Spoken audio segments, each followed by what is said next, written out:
신약 성경 324쪽 골로새서 1장 15절부터 18절까지 말씀입니다. 4절 말씀을 같이 읽겠습니다. 그는 보이지 아니하는 하나님의 형상이시요 모든 피조물보다 먼저 나신 이시니 만물이 그에게서 창조되되 하늘과 땅에서 보이는 것들과 보이지 않는 것들과 혹은 왕권들이나 주권들이나 통치자들이나 권세들이나 만물이 다 그로 말미암고 그를 위하여 창조되었고 또한 그가 만물보다 먼저 계시고 만물이 그 안에 함께 섰느니라. 그는 몸인 교회의 머리시라. 그가 근본이시요 죽은 자들 가운데서 먼저 나신 이시니 이는 천하 마친이 만물의 으뜸이 되려 하심이요. 아멘. 인사 한번 하겠습니다. 성도님은 그리스도로 말미암고 그리스도를 위하여 창조되었습니다.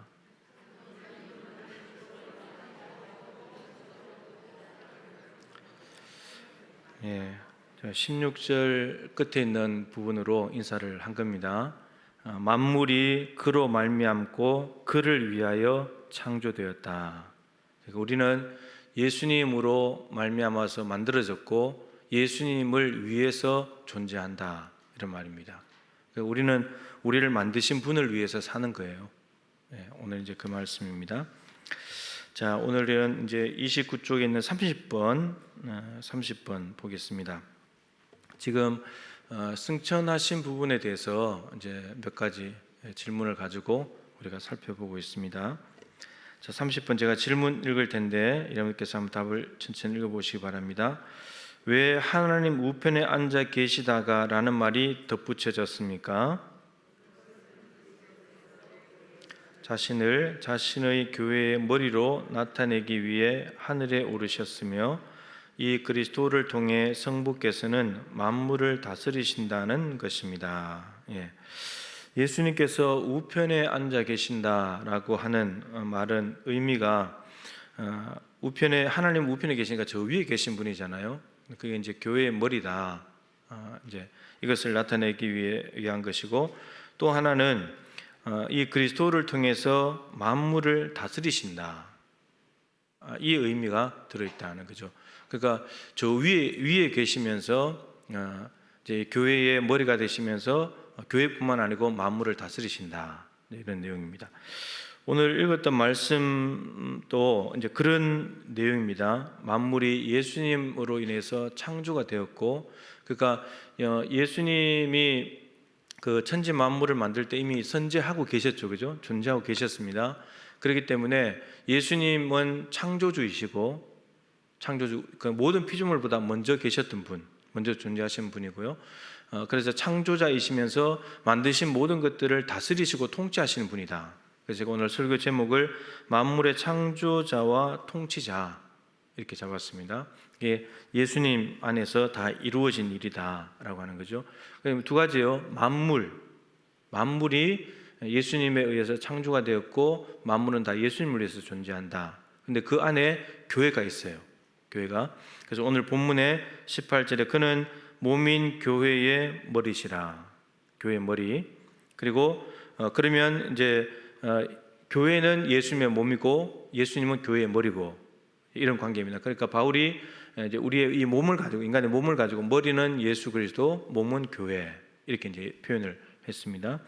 그런데 예수님께서 모든 만물을 만드시고 그분을 만물을 통치하시는 분이시기도 하지만 교회의 머리가 되시면서 몸인 교회를 통치하시는 분이시다. 머리가 통치하는 거잖아요. 다스리는 거잖아요, 머리가. 그래서 만물을 창조하시고 그 만물을 다스리시는 머리이시기도 하시지만 교회의 머리가 되시면서 모든 교회를 다 통치하시고 다스리시는 분이다. 이렇게 됩니다. 자, 여기 책에 있는, 교재에 있는 에베소서 1장 20절부터 23절도 똑같은 말씀이에요. 똑같은 말씀이니까 밑에 골로새서 1장 18절은 오늘 읽었던 말씀이고요. 자, 이것을 그림으로 한번 그려보면 이렇게 됩니다. 그림을 한번 보십시오. 아주 간단한 그림인데 담고 있는 의미는 상당히 많습니다. 자, 위에가 이제 저기 사람이 있죠, 그죠? 사람, 저 위에는 이제 머리가 있고 몸이 있습니다. 그리고 이제 둥근 원이 있죠. 원. 이제 머리는 뭐죠? 예수 그리스도. 예수 그리스도. 밑에 몸은 뭐죠? 교회입니다. 교회. 그 다음에 원은 뭐죠? 원. 세상이에요. 세상. 그러니까 교회는 세상 안에 있죠. 그죠? 지금 우리 동부교회도 세상 안에 있잖아요. 세상에 있지만 세상에 속하지 않는, 예수님께서 말씀하신 대로 요한복음 17장에 우리가 세상에 있지만 세상에 속하지 않는, 그러니까 세상과는 분명히 구별되는 거예요. 좀 더 이제 쉽게 이해를 하면 잘 아시는 대로 배가 바다에 떠 있는 거예요. 그럼 바다 한복판에 배가 있어요. 근데 배는 바다는 아니죠. 바다는 아니죠. 그죠? 근데 바다에 속해 있는 것도 아니죠. 바다 위에 떠 있지만 바다에 속해져 있지 않고 분명히 바닷물하고 배하고는 이제 구별되어 있는 거죠. 그렇듯이 넓은 세상이 있지만 그 세상 안에 교회가 있는데 교회는 세상에 있지만 다른, 교회와 다른. 그래서 교회라는 말이 에클레시아, 무엇에서 밖으로, 칼레오, 부르다. 그 세상에서 세상 밖으로 불러서 모아놓은 것이 교회예요. 여러분, 그러면 교회와 세상은 달라야 돼요? 같아야 돼요? 교회와 세상은 같아야 돼요? 달라야 돼요? 같으려면 뭐하러 불렀겠어요? 그냥 세상에 있으면 되지. 근데 세상에서 밖으로 불러낸 것은 달라야 되기 때문에 다르게 만드시려고. 그래서 세상에서 우리를 먼저 교회로 불러내신 거예요. 이게 이제 교회예요. 사람들이 모인 이게 교회고, 이 교회에서 자라게 하는 거죠. 이게 마디마디 지체들이 다 연결돼 가지고 이제 먹으면 영양분을 공급받아 자라듯이 계속해서 교회에서 자라게 해가지고 다시 어디로 가는 거예요? 세상으로 가는 거예요. 세상으로 보내시는 거죠. 사도, 아포스톨로스, 보내심을 받은 자, 세상으로 다시 보내는 거예요. 그러니까 세상에서 우리를 부른 목적은 키워가지고 다시 보내시려고, 세상의 빛으로, 세상의 소금으로 보내시려고, 교회에서 잘 키워가지고 교회만 열심히 하는 사람 만드는 게 목적이 아니에요. 주일날 말씀드렸듯이 여러분들의 주 무대는 세상이에요. 세상. 교회에서 세상에서 주연을 잘할 수 있도록 이제 교회의 주인의 목회자들이 여러분들을 열심히 이제 교육시키고 훈련시키고 하는 거죠. 양육하는 거죠. 그래서 여러분들이 세상에 가는 거예요. 여러분들이 교회에 있는 시간보다도 세상에 있는 시간이 훨씬 많잖아요. 그죠? 그러니까 그 세상에서 영향을 끼쳐야 되는 거예요.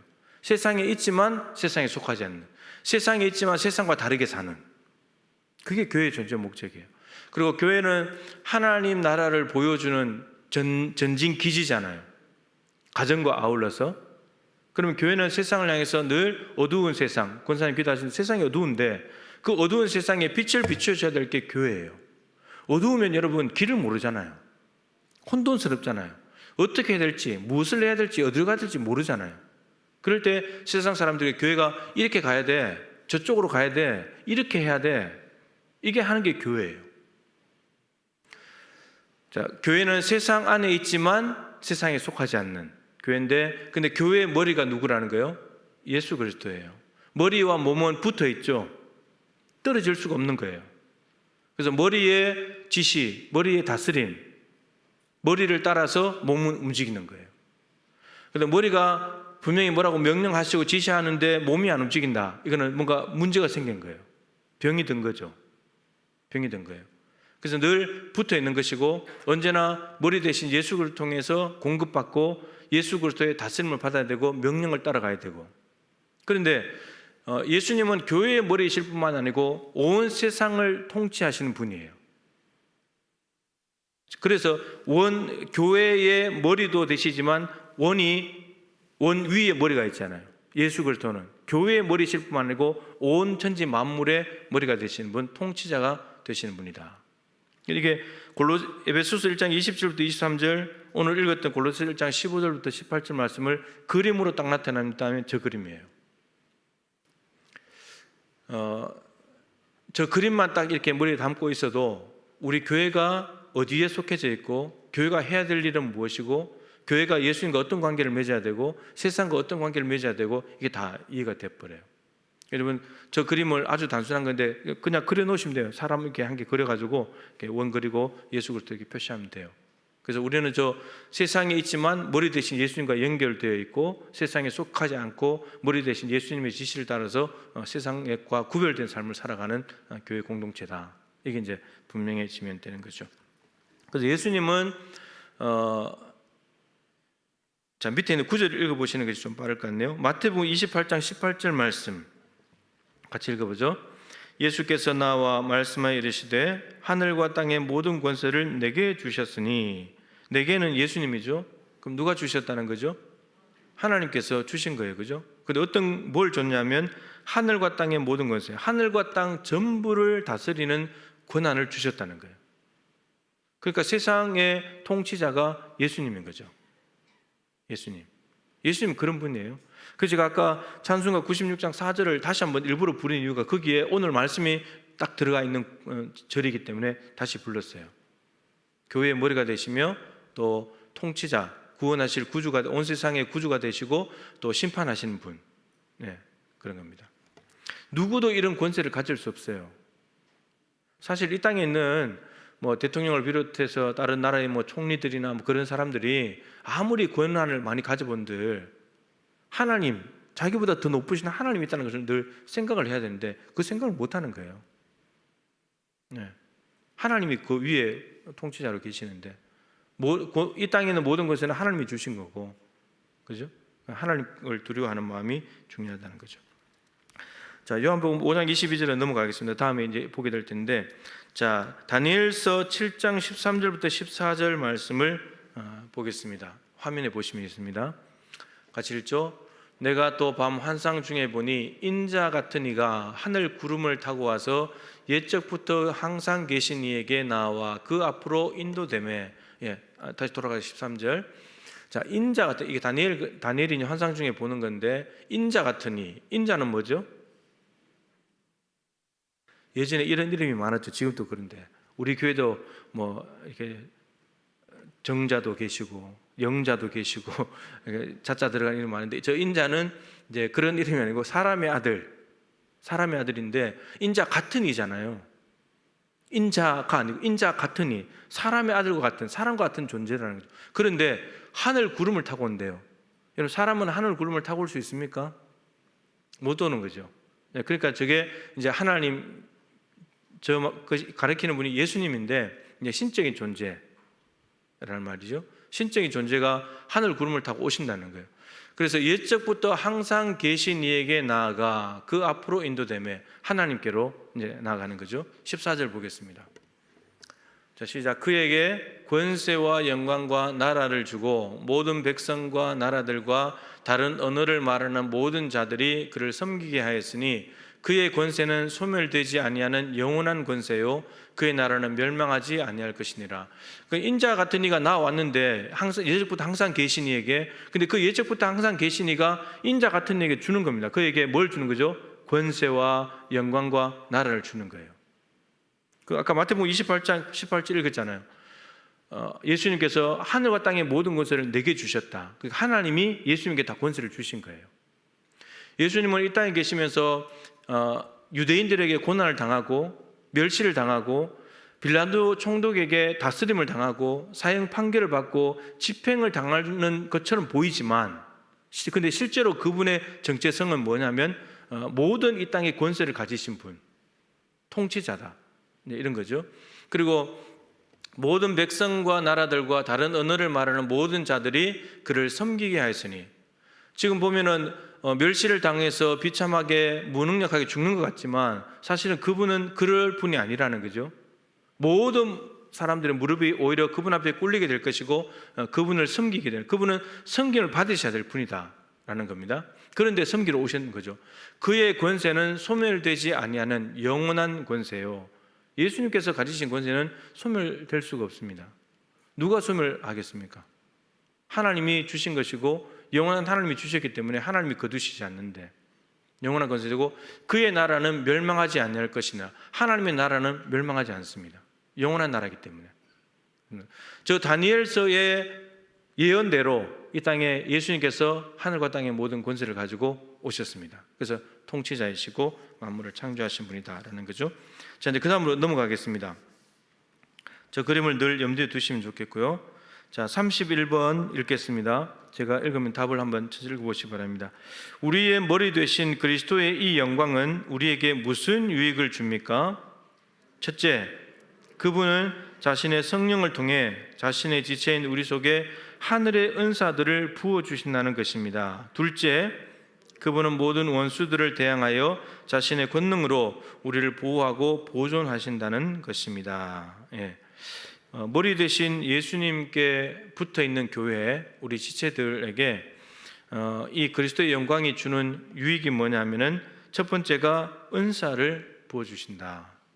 자, 밑에 에베소서 4장 10절 말씀인데 그 말씀보다도 맨 밑에 있는 4장 8절 말씀을 읽겠습니다. 시작. 그러므로 이르기를 그가 위로 올라가실 때에 사로잡혔던 자들을 사로잡으시고 사람들에게 선물을 주셨다 하도다. 선물을 주셨다. 은사, 카리스마 선물을 주신다는 거죠. 자, 그 다음에 위에 올라가 계시기 때문에 연결되어 있는 우리 그리스도인들 교회를 보호하시고 보존하시게 되는 거죠. 아무도 못 건드립니다. 음부의 권세가 이기지 못하리라. 주님께서 내 교회를 세운다. 주는 그리스도시요 살아계신 하나님의 아들이십니다. 그 고백 위에 세워진 교회가 주님의 교회인데 주님께서 주인이시기 때문에 음부의 권세가 이기지 못하는 그런 교회를 만드신다고 했습니다. 보호하시고 보존하신다는 거죠. 자, 요한복음 10장 28절 한 절 말씀만 읽겠습니다. 세 번째 구절입니다. 내가 그들에게 영생을 주노니 영원히 멸망하지 아니할 것이요 또 그들을 내 손에서 빼앗을 자가 없느니라. 예, 빼앗을 자가 없습니다.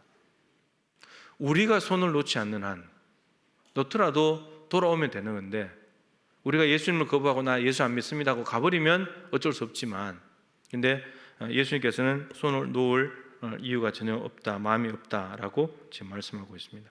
그러니까 승천하시는 것이 우리에게는 무한한 유익입니다. 은사도 주시고 보호도 해주시고 떠나가신 것 같지만 여전히 통치하시고 여전히 우리를 다스리고 계신 거죠. 자, 32번으로 가겠습니다. 제가 질문을 읽죠. 살아있는 자와 죽은 자를 심판하러 그리스도께서 다시 오신다는 것은 당신에게 무슨 위로를 줍니까? 나는 모든 슬픔과 핍박 중에도 전에 나를 위하여 하나님의 심판대 앞에 자신을 세우시고 나로 인해 발생한 모든 저주를 제거하신 바로 그분이 심판자의 머리로 하늘로부터 오시기를 학수고대합니다. 그분은 자신의 원수들과 나의 모든 원수들을 영원한 저주 속에 던지실 것입니다. 그러나 그분은 나를 그분의 택함을 받은 모든 사람들과 함께 하늘의 기쁨과 영광 속으로 이끌어 주실 것입니다. 예수님께서 살아있는 자와 죽은 자를 심판하러 다시 오신다. 이것이 예수님이 재림하신다는 것이 여러분에게 위로가 됩니까? 지금 위로가 되는 내용인데 전혀 위로가 안 되시는 모습이에요. 위로가 돼야 되는데 다시 오시는 게 싫습니까? 이 땅에 그냥 더 살고 싶습니까? 재림하시는 것이 무슨 위로가 되느냐? 첫 번째는 이제 기대하는 마음을 준다는 거죠. 재림하신다니까 기대하는 마음을 줍니다. 예수님이 떠나가신 뒤로 예수님 다시 오지 않는다면 우리를 그와 같이 버려주셨다면 우리는 소망이 없는 거죠. 우리는 버려진 존재가 되는 거죠. 그런데 다시 오신다는 말씀은 우리로 하여금 기다리게 만듭니다. 손꼽아 기다리게 만듭니다. 그죠? 위로를 줍니다. 자, 그리고 그분이 오시게 되면은 두 가지 일이 벌어집니다. 우선은 그분이 오셨을 때는 이 땅에 있는 존재들은 딱 두 부류죠. 살아있는 자 그리고 죽은 자. 이 말은 예수님이 재림하셨을 때 지금 만약에 재림하신다면 여러분들은 살아있는 자들이고 지금 재림하셨을 때 이미 돌아가신 분들은 죽은 자죠. 그러니까 살아있는 자든 죽은 자든 예수님 재림하실 딱 두 부류인데 근데 오시는 목적이 뭐냐? 심판하러 오신다는 겁니다. 심판하러. 살아있는 자와 죽은 자를 심판하러 오신다. 여러분 그 몇 주 전에 이거 그림 기억나세요? 예수님께서 위에서 출발해서 성육신 하셨다가 승천하시고 성령 보내시고 그리고 다시 재림하시고 하나님 나라 간다. 근데 그 마지막 밑에 있는 W자처럼 되는데 맨 마지막에 있는 점이 심판과 구원이었어요. 천국과 지옥, 영생과 영벌이었어요. 그거 하러 오시는 거예요. 그가로. 예. 이제 그게 남은 거예요. 그 심판하신다는 말은 항상 이중적이에요. 그러니까 살아있는 자든 죽은 자든지, 살아있으면 구원받고 죽은 자들은 구원 못 받고, 그게 아니에요. 살아있는 자든 죽은 자든 예수님 재림하셨을 때 간단히 말하면 예수를 믿은 사람들은 살아있는 자든지 죽은 자든지 구원을 받는 날이고, 그리고 예수님 재림하셨을 때 예수 믿지 않는 사람들은 살아있는 자든 죽은 자든 심판을 받아서 지옥 가는 날이에요. 그 날이에요. 그날. 지금 그렇게 된다는 거예요. 재림하신다는 것이. 심판하러 오시는 거예요. 네. 자, 그래서 여기 보면 중간에 네 번째 줄을 보시면 끝에 영원한 저주 속에 던지실 것입니다. 그분의 원수들과 나의 모든 원수들을. 지금 이 땅에서는 예수님을 믿는 사람들을 박해하고 힘과 권력을 가진 사람들이 득세하고 온갖 기득권을 누리고 저들이 승리자인 것 같지만은, 예수님이 재림 딱 해버리면 예수 안 믿고 교회를 박해하고 저런 사람들은 다 영원한 저주 속으로 떨어지는 겁니다. 그 날인 거예요. 그날. 그러나 그 다음 줄에 끝에서 그러나 그분은 나를 그분의 택함을 받은 모든 사람들과 함께 하늘의 기쁨과 영광 속으로 이끌어 주실 것입니다. 그러니까 예수 믿는 사람들은 구원받는 날, 기쁨의 날이에요. 그러니까 한쪽은 슬픔의 날, 한쪽은 기쁨의 날. 이게 예수님의 재림이 가져오는 결과예요. 그러면 불신자들이야 재림이 있는 걸 믿고 싶지 않겠지만, 우리 예수 믿는 사람들은 이 땅에 사는 것이 참 힘들고 고달프고 그런 삶이지만은 예수님 재림하셔서 우리는 영원한 하나님 나라로 가게 되기 때문에 재림을 기다리게 되는 거고, 그 위로를 받는 날이니까, 그죠? 그렇게 되는 거죠. 자, 여러분들은 예수님이 재림하시면 기쁨의 날이 될 것 같습니까? 두려운 날입니까? 두려운 날이 되면 안 됩니다. 예수님 재림하실 때는 우리는 기쁨으로 맞이해야 되는 거죠, 그죠? 기쁨으로. 자, 베드로후서 3장 8절 9절 말씀을 한번 읽어보겠습니다. 사랑하는 자들아, 주께는 하루가 천년 같고 천년이 하루 같다는 이 한 가지를 잊지 말라. 주의 약속은 어떤 이들이 더디다고 생각하는 것 같이 더딘 것이 아니라 오직 주께서는 너희를 대하여 오래 참으사 아무도 멸망하지 아니하고 다 회개하기에 이르기를 원하시느니라. 그 재림이 이제 빨리 안 이루어지니까 재림은 이미 지나갔다 하는 말들이 저 베드로후서 3장 1절 7절에 있어요. 있는데 베드로가 그걸 이제 정리를 하는 거죠.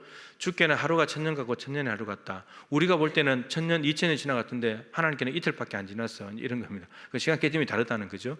그리고 난 뒤에 말하기를 예수님이 재림이 왜 더디냐, 왜 약속하신데 안 이루어지느냐 하면은 그 다음 구절 보시면요, 너희를 대하여 오래 참으사 아무도 멸망하지 아니하고 회개하기를 이르기를 원하시느라. 그럼 재림을 지금 늦추시고 참으시는 이유는 뭐냐면, 분명히 이게 심판이 있는데 아직도 회개하지 않고 있는 저 불신자들이 돌아오기를 원하는 거죠. 그 불신자들을 위해서 주님께서 기다려 주시는 시간이에요. 유보된 시간이에요. 오래 참으시는 시간이에요. 인자를 베푸시는 시간인 거예요. 그런데 그 시간이 길어지면서 이 재림을 믿지 못하는 사람들은 재림 다 지나갔어, 천지가 똑같이 있잖아, 이렇게 생각하는 거죠. 여러분, 노아 시대에 홍수로 심판하겠다고 하는 말씀하셨는데, 홍수를 준비하지 않는 사람들은 홍수가 갑작스럽게 임하는 거고 죽는 겁니다. 똑같은 거예요. 재림 없어, 재림 지나갔어 라고 말하다가 재림 준비하지 않는 사람은 재림이 오면은 그냥 망하는 거예요. 그 경건치 아니한 사람들을 위해서 지금 이 세상을 하나님께서 보존하고 있는 거예요. 한 사람을 더 구원하시려고. 재림이 없는 것이 아니고 하나님이 약속하신 것 안 지키시는 것이 아니라 오히려 한 명이라도 더 구원하여서 하나님 나라 데려가려고 하나님께서 지금 이 땅을 보존하고 다스리고 있는 거예요. 심판하시면 그 다음에 불이잖아요. 불로 다 심판해버리면 모든 게 다 타버릴 텐데, 잿더미로 변할 텐데 그거 안 하고 지금 기다리고 있는 거예요. 그러니까 오히려 이것을 거꾸로 이용하는 사람이 되면 안 된다는 거죠. 오늘 밤이라도 재림할 수 있기 때문에, 오늘 밤이라도 잿더미로 변할 수 있기 때문에 언제나 긴장하고 깨어서 기도하면서 재림을 준비해야 된다. 이걸 지금 이야기하는 겁니다. 자, 예수님의 재림은 불신자들을 위해서 지금 기다려주는 시간, 참아주는 시간, 인자와 자비를 베푸는 시간이에요. 자, 그럼 신자들에게는 히브리서 9장 26절 7절 8절 읽겠습니다. 그리하면 그가 세상을 창조한 때부터 자주 고난을 받았어야 할 것이로되 이제 자기를 단번에 제물로 드려 죄를 없이 하시려고 세상 끝에 나타나시나. 잠깐 멈추시죠. 26절 보면 자기를 단번에 제물로 드려, 십자가에 한 번 딱 제물 대심으로 모든 죄를 사하는 한 번의 영원히, 한 영원한 제사, 아주 중요한 용어죠. 그것을 하시려고 세상 끝에 나타나셨네요. 저게 초림이에요. 초림. 예수님이 처음 재림하신 거. 재림이 아니고 처음 초림하신 목적이 뭐라는 거죠? 죄를 없이 하시려고. 아들을 낳으리니 이름을 예수로 하라. 이는 그가 자기 백성을 그들의 죄에서 구원할 자입니다. 죄를 없애시려고 예수님께서 초림하셨습니다. 이 땅에 오신 목적이 분명해요. 우리의 죄를 없애시려고 오신 겁니다. 그럼 27절 잘 아는 말씀이죠. 한 번 죽는 것은 사람에게 정해진 것이고 그에 심판이 있다. 분명히 한 번은 죽게 돼 있다는 말이에요. 근데 심판이 있다는 거예요. 그 다음에는 28절 시작. 이와 같이 그리스도도 많은 사람의 죄를 담당하시려고 단번에 들이신 바 되셨고 구원에 이르게 하기 위하여 죄와 상관없이 자기를 바라는 자들에게 두 번째 나타나신 게 뭐죠? 재림이에요. 재림의 목적은 뭐죠? 구원에 이르게 하기 위하여. 여러분, 저 말이 이 땅에서 예수님이 초림하신 것이 죄를 없애는 건데, 죄를 없앴으면 구원 받는 거잖아요. 그걸 믿는 사람 구원 받은 건데 이미. 근데 재림하시는 목적이 구원에 이르게 한다는 말은 무슨 말이냐면 이 땅에서 구원받은 사람들을 완성된 하나님 나라에 데리고 간다는 뜻이에요. 그 거처를 예배하러 가셨다가 다시 온다 그랬잖아요. 너희들 데리고 갈 것이라고. 그래서 영원히 함께 있을 것이라고. 그 말이에요. 그러니까 초림하신 예수님을 믿고 죄를 없앤 사람, 죄 사함을 받은 사람은 재림하시는 예수님께 재림하실 때 그날은 무슨 날이 되는 거죠? 기쁨의 날인 거고 구원의 날이 되는 거예요. 불신자들은 지금 잿더미로 변할 것을 하나님께서 보존하고 계시다가 잿더미로 변할 날들이 다가오고 있는 것이고, 예수님을 믿는 사람들에게는 이 땅이 잿더미가 된다 할지라도 구원받아서 하나님 나라로 가는 날이라는 거죠. 그래서 재림이 우리 믿는 사람들에게는 유익한 거예요. 믿지 않는 사람들에게는 심판의 날이기 때문에 유익이 아니에요. 두려운 날이 되는 거죠. 빨리 예수님께로 돌아와야 되는 날입니다.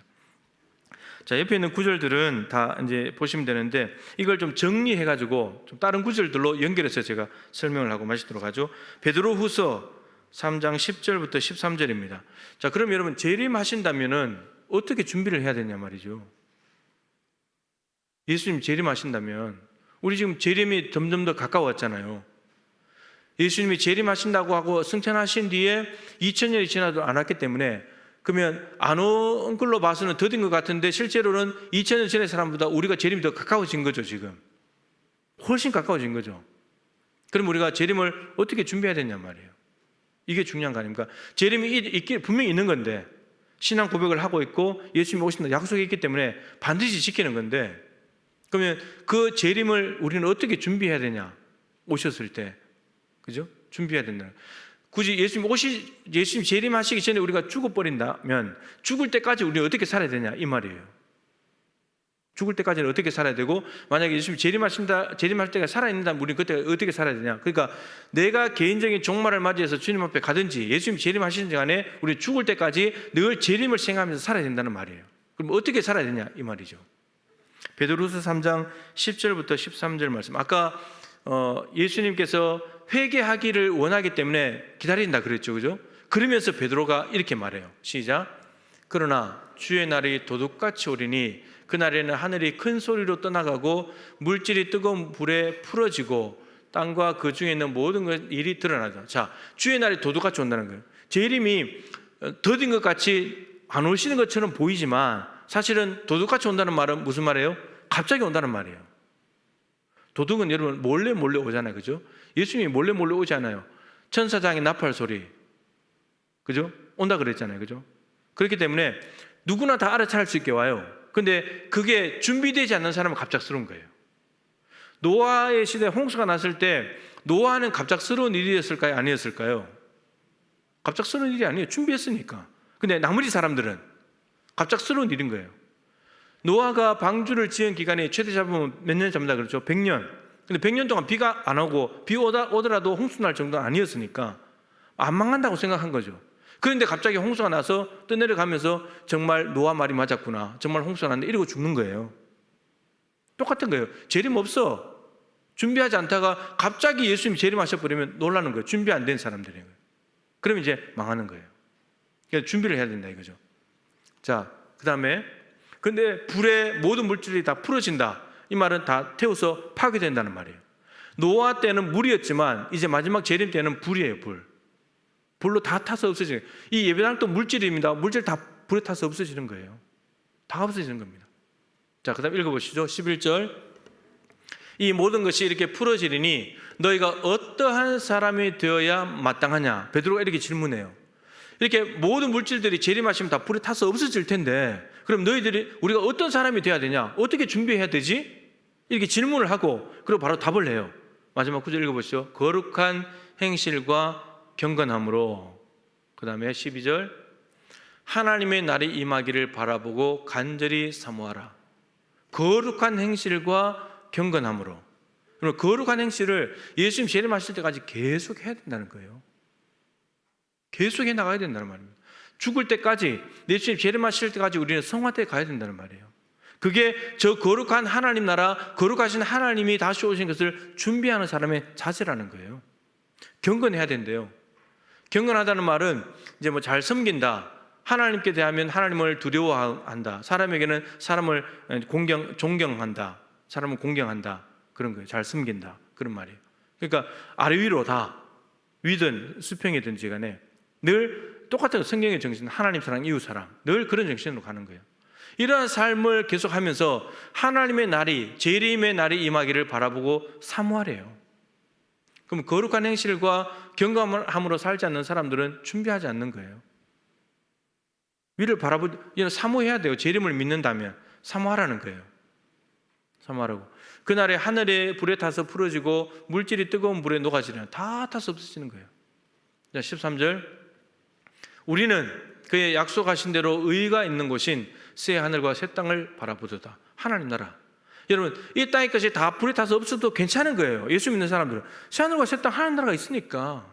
근데 저기가 없는 사람들은 여기에서 불이 나서 타서 없어지면 어떻게 돼요? 롯의 아내가 되는 거예요. 뒤돌아보고 가질 거 쫓아러 가는 거예요. 이 땅의 미련을 가지고. 그래서 제가 늘 말씀드리잖아요. 지금 집에 불이 났다고 생각하고 불난데도 뛰쳐 들어가서 가지고 나올 거 있으면 지금부터 버리는 연습을 하시라고요. 그거 분명히 불구덩이 속으로 들어가요. 하나님 나라 갈 생각 안 하고 가지고 가지도 못할 건데. 그렇게 됩니다. 그거 내려놓는 연습이에요. 저 위를 바라보는 사람은 이 땅에 거 더 이상 욕심 부리지 않아요. 저기가 있는데, 저기 없다면 욕심 부려야 되지만 저기가 있는데 이 땅에 매이지 않는 거예요. 자, 고린도후서 5장 9절 10절 말씀을 읽겠습니다. 시작. 그런즉 우리는 몸으로 있든지 떠나든지 주를 기쁘시게 하는 자가 되기를 힘쓰노라. 10절. 이는 우리가 다 반드시 그리스도의 심판대 앞에 나타나게 되어 각각 선악간에 그 몸으로 행한 것을 따라 받으려 함이라. 그리스도의 심판대가 있어요. 심판장은 예수 그리스도죠. 모든 권세를 가지신 분이니까 그분 앞에 서게 되는 날이 온다는 겁니다. 그래서 바울이 이제 거꾸로 읽으면 그리스도의 심판대가 있기 때문에 이 땅에서 선악간에 행한 일이 다 심판대 앞에서 심판장이신 그리스도께 심판받을 것이기 때문에 거꾸로 구절로 가면 그래서 뭘 위해 살겠다는 거예요? 그 심판장이신 주님을 기쁘시게 하는 삶을 살겠다는 거예요. 그분이 심판장이시니까. 그러면 예수님의 재림을 잘 준비하는 사람들은 늘 뭘 고민해야 되는 거예요? 어떻게 하면 주를 기쁘시게 할까? 이거 하면 기뻐하실까? 저거 하면 기뻐하실까? 이렇게 하면 기뻐하실까? 저렇게 하면 기뻐하실까? 바울의 고민은 이건 거예요. 우리의 고민도 이거 돼야 돼요. 어떻게 하면 나를 좋게 할까? 어떻게 하면 돈 더 많이 가질까? 여러분, 이제 그만해도 돼요. 그만해도 돼요. 그렇게 살다가 그리스도 심판대 앞에 가면 뭐라 그럴 거예요? 너는 나를 기쁘게 하는 것이고 너를 기쁘게 하려고 살다가 왔구나. 그러시지 않겠습니까? 심판대 앞에서 결정적으로 예수님의 인정을 받지 못하면 그걸로 끝나는 거예요. 이 땅에서 아무리 열심히 살았다 하더라도 주님을 기쁘시게 하는 삶을 살아야 되는 거예요.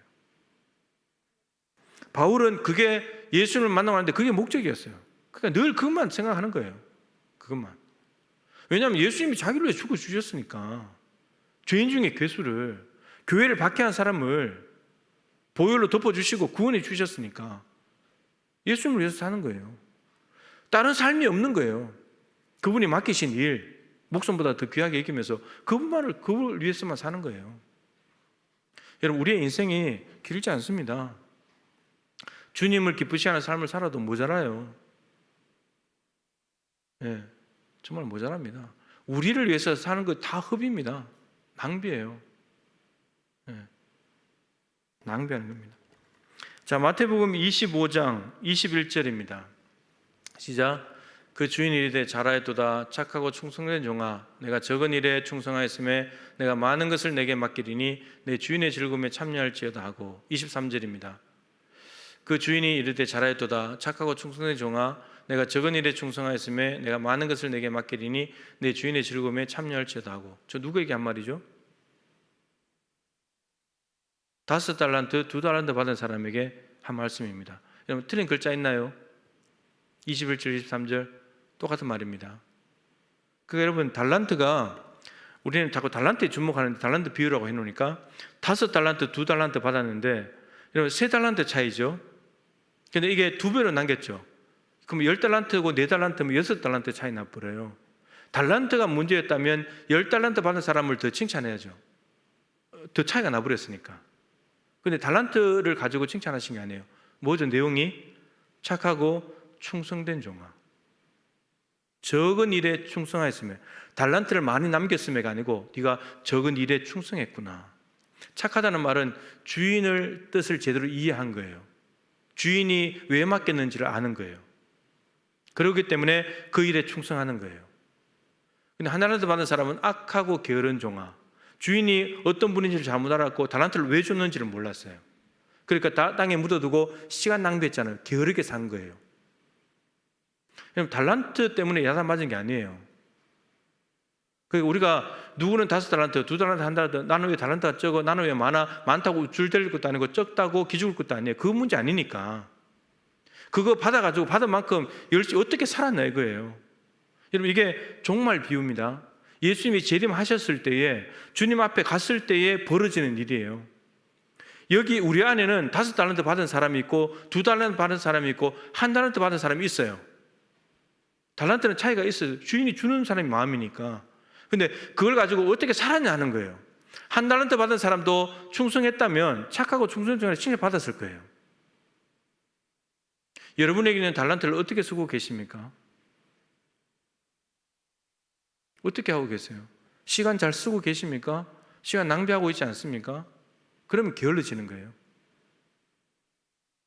여러분, 이게 달란트를 가지고 열심히 살지 않는 삶, 다른 걸 가지고 열심히 사는 삶은 게으른 거예요.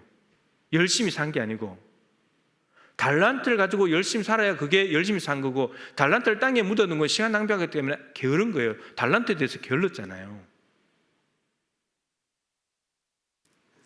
자, 마태복음 25장 40절입니다. 시작. 임금이 대답하여 이르되 내가 진실로 너희에게 이르노니 너희가 여기 내 형제 중에 지극히 작은 자 하나에게 한 것이 곧 내게 한 것이니라 하시고. 저 누구에게 한 말이죠? 마태복음 25장 다 종말 비유입니다. 저거 양편에 있는 사람들이 한 거예요. 오른편, 양편에 속한 자들, 가난하고 헐벗고 굶주린 사람들을 챙겨준 거. 근데 저 사람들 그랬죠. 예수님께서 너희들은 오른편에 주인의 즐거움에 들어갈 사람들, 여기 34절이 위에 있어요. 그 책에 마지막 구절이죠. 그때 임금이 그 오른편에 있는 자들에게 이르시되 내 아버지께 복받을 자들이여 나와 창세로부터 너희를 위해 예비된 나라를 상속받으라. 이 칭찬을 하셨는데, 근데 이 사람들이 우리가 언제 주님께서 이렇게 말씀하시죠. 너희들은 내가 갇혔을 때에 나를 찾아왔고 굶주릴 때 헐벗었을 때 너희들이 나를 도와줬다. 이렇게 말하니까 우리가 언제 그렇게 했습니까? 이렇게 말씀하시니까 작은 자에게 한 것이 하나에게 한 것이 곧 내게 한 거다. 그러니까 이 사람들은, 오른편에 있는 의인들은 이 땅에 살면서 자기 옆에 있는 가난한 사람들을, 헐벗은 사람들을 도와주고 격려해주고 손잡아주고 같이 울어주고 했던 사람이라는 거예요. 너희들이 그렇게 했는데 그것은 곧 나한테 한 거야. 그러니까 예수님이 지금 작은 자와 예수님 자신을 동일시 여기는 거예요. 그러면 이제 왼편에 있는 사람들은 우리가 너희들은 그렇게 하지 않았다. 그러니까 주님, 우리가 언제 그렇게 안 했습니까? 우린 다 그렇게 했습니다. 또 이렇게 말해요. 근데 이들은 짐작을 해보면요, 이들은 예수님께서 작은 자 하나에게 하지 않은 것이 곧 내게 하지 않은 거다 이렇게 말했거든요. 근데 이 악인들이 왼편에 속한 이 염소편에 속한 사람들이 우리가 언제 그렇게 안 했습니까? 근데 뭔가 하긴 했어요. 하긴 했는데 누구한테 했냐? 작은 자에게 안 한 거예요. 그럼 누구에게 했겠습니까? 큰 자들에게 한 거예요. 큰 자들이라는 것은 무슨 개념이냐? 가난하고 헐벗고 굶주린 사람들은 도와주면 다시 돌아올 게 없어요. 근데 큰 자들은 힘들어서 도와주면 돌아오는 게 있어요. 서로 주고받는 거죠. 서로 잔치에 초대해주고 이렇게 하는 거죠. 그런 건 별로 의미가 없다는 거예요. 이게 종말 비유인데, 예수님께서 재림하셨을 때 우리가 이 땅에 살면서 가난하고 헐벗고 굶주린 사람들에게 어떤 태도를 취하고 어떻게 했는가를 보시면서 너 오른편, 너 왼편 이렇게 간다는 거예요. 그럼 우리가 구원받고 난 뒤에 우리의 삶을, 재림을 준비하는 자로서 어떻게 살아야 되겠습니까? 저 하나님 나라가 임하기를 사모하면서 거룩한 행실과 경건함인데, 그 모습이 하나님이 주신 일에 대해서 착하고 충성되게 열심히 일할 뿐만 아니고 가난하고 헐벗고 굶주린 사람들 도와주는, 이게 이런 거룩한 행실과 경건함이에요. 그렇게 재림을 준비해야 된단 말이죠. 이렇게 준비한 사람은 주님의 날이, 재림이 도둑같이 오는 것이 아니고 기다린 날이고 환영하는 날이고 주님 어서 오십시오, 반갑게 맞이하는 날이 될 것입니다. 그런데 그렇게 살지 못한 사람들은 도둑같이 임하신 예수님 앞에 두려워할 것이고 당황할 것이고 큰일 났구나 이렇게 될 거라는 거죠. 재림이 분명히 있다면 준비해야 되는 겁니다. 죽음이 우리의 가장 확실한 일정이라고 했잖아요. 그럼 죽음도 준비해야 되는 거예요. 우리의 개인적인 죽음을 준비한다는 말은 재림을 준비하는 거예요. 여러분들은 죽음을 어떻게 준비하고 계십니까? 하루 사는 것은 하루 죽는 건데, 우리는 오늘 또 하루 죽었어요. 이제 살아갈 날이 하루 줄어든 거예요. 재림이, 종말이 가까워 오고 있어요. 개인적인 종말이. 예수님 재림이 더 가까워 오고 있어요. 어떻게 오늘 하루를 사셨습니까? 하루하루의 삶이 죽음이 있다는 걸 깨달으면 여러분 질서가 생기고 조정을 할 수 있어요. 죽음을 앞두고 있는 사람이 뭐 많은 일을 하겠어요? 그리고 심판대를 의식하는 사람이 뭔 일을 벌리겠어요? 그분이 기뻐하시는 일만 하면 되는데, 단순해지는 거예요. 복잡하지 않아요. 단순해져야 돼요. 이런 많은 일들을 가지치게 해야 돼요. 주님께서 원하시는 일, 기뻐하시는 일, 그것만, 그게 정신 팔아야 돼요. 다른 데 정신 팔면 안 돼요. 다 시간 낭비예요. 허비하는 거예요. 그래서 예수님이 언제 오시더라도 기쁨의 날이 되고 구원의 날이 되고 감격의 날이 될 수 있기를 주님의 이름으로 축복합니다.